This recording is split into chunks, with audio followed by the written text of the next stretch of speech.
As-tu réglé la question de l'éternité pour ton âme? La question de l'éternité de ton âme. Ça peut te sembler un peu embêtant, chaque samedi je me tiens là, pas parce que je le veux, pour t'interpeller. Il y a des occasions où on peut parler de la bénédiction, on peut parler de ce que Dieu peut faire pour nous.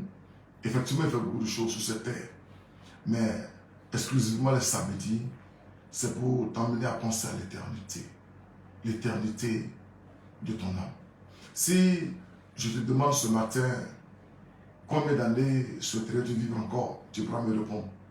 Mais si je te demande combien de temps il te reste à vivre, tu ne pourras pas me donner de réponse parce que cela te transcende, cela ne dépend pas de toi. Et comme nous ne savons pas quand est-ce que nous allons quitter cette terre, il y a une question que je me presse de te poser ce matin. As-tu réglé la question de l'éternité de ton âme? Où passeras-tu l'éternité? Pendant que nous vivons, nous mangeons, nous buvons, nous construisons, nous réalisons des grandes choses dans cette société, cette question doit revenir continuellement parce qu'elle est pertinente. Elle est pertinente. Elle est d'ordre existentiel. As-tu réglé la question de l'éternité de ton âme? De ton âme. La Bible dit dans Jean 14, à partir du verset 1, que votre cœur ne se trouble point. Croyez en Dieu et croyez en moi. Parce qu'effectivement, quand tu ne crois pas en Dieu, tu es troublé. Malgré tes médias, malgré tout ce que tu peux avoir, il y a une vide quelque part. Et au verset, il dit, il y a plusieurs demeures dans la maison de mon Père.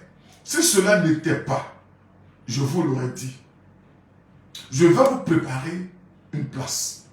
Et lorsque je m'en serai allé et que je vous aurai préparé une place, je reviendrai et je vous prendrai avec moi. Afin que là où je suis, vous y soyez aussi. Jean 14, le verset 1 à 3.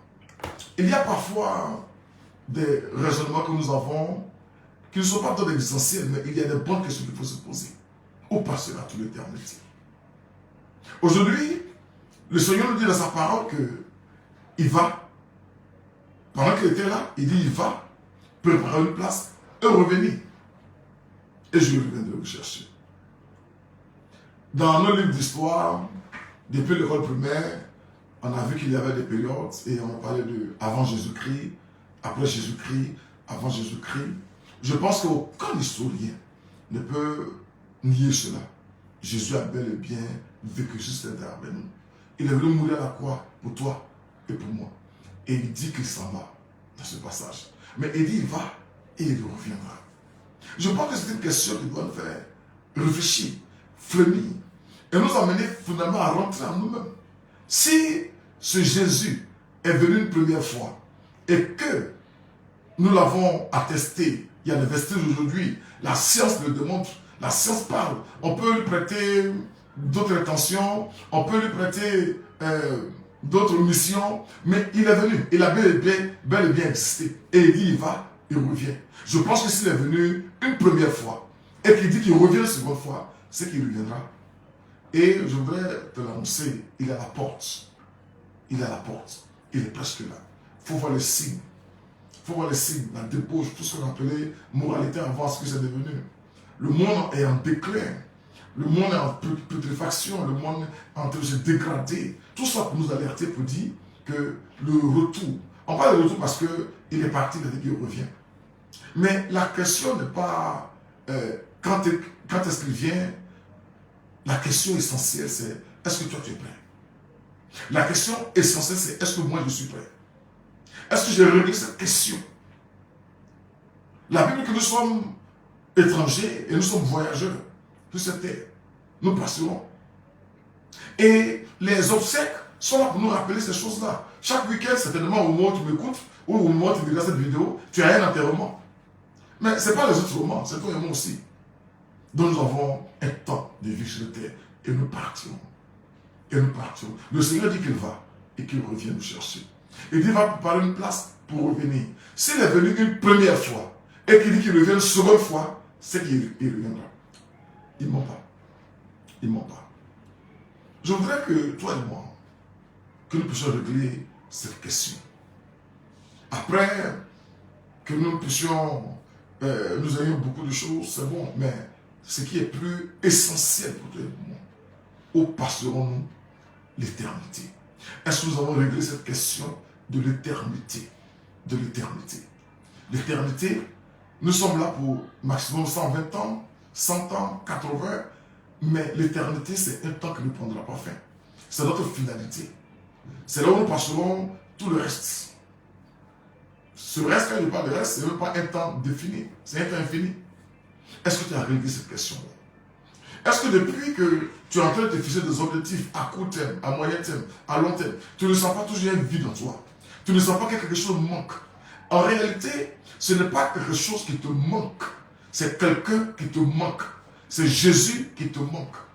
C'est lui qui peut combler ta vie. C'est lui qui peut combler ton existence. L'argent, quel que soit le montant, les maisons, quel que soit le nombre, les voitures, quel que soit le nombre, quel que soit le nombre de filles que tu auras parcouru, quel que soit les grands salons que tu auras visités, tu sentiras toujours ce vide-là. Il te manque quelqu'un. Il te manque quelqu'un. Et je voudrais le réitérer. Ce n'est pas quelque chose qui te manque. C'est quelqu'un qui te manque. Il s'appelle Jésus. C'est pourquoi déjà dans Jean 14, 1, il dit, croyez en moi. Vous voyez, il dit que votre cœur ne se trouble point. Il dit, croyez en Dieu et croyez en moi. C'est là ton salut. C'est cela là faire œuvre utile pour ton âme. C'est cela là une manière de régler la question de l'éternité de ton âme. Où passeras-tu ton âme? Il a dit qu'il part et qu'il revient. S'il est venu une première fois, il avait été annoncé qu'il est venu, c'est qu'en disant qu'il revient une seconde fois, il reviendra. Et Jésus est à la porte. Je voudrais ce jour encore, peut-être que je t'importune, mais c'est afin utile. Peut-être que je te rabâche les oreilles, mais il faut le supporter. C'est pour ton âme, c'est pour ton éternité. Crois en Jésus. Accepte Jésus. Crois qu'il est mort à la croix à cause de tes péchés, à cause de mes péchés. Il faut accepter que cela a été fait pour toi. Il faut accepter de venir humblement à ses pieds, lui demander pardon, afin que ce qu'il a accompli à la croix pour ton péché soit réel pour toi, soit aussi ta part, et que tu commences à vivre en lui. Il veut être ton sauveur, il veut être ton Seigneur pour te conduire dans cette vie-là. Et tu verras qu'au fur et à mesure que tu vas marcher avec lui, que finalement, tu n'as pas besoin d'autre chose. Et que lui, il te suffit.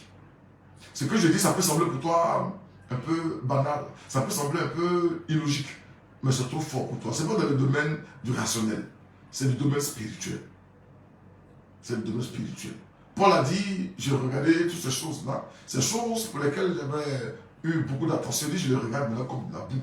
Quand tu as Christ, ta vision change, ta manière de voir les choses change, et tes priorités changent. Accepte Jésus. Règle la question de l'éternité de ton âme. Que Dieu te bénisse, que sa grâce soit sur toi. Amen.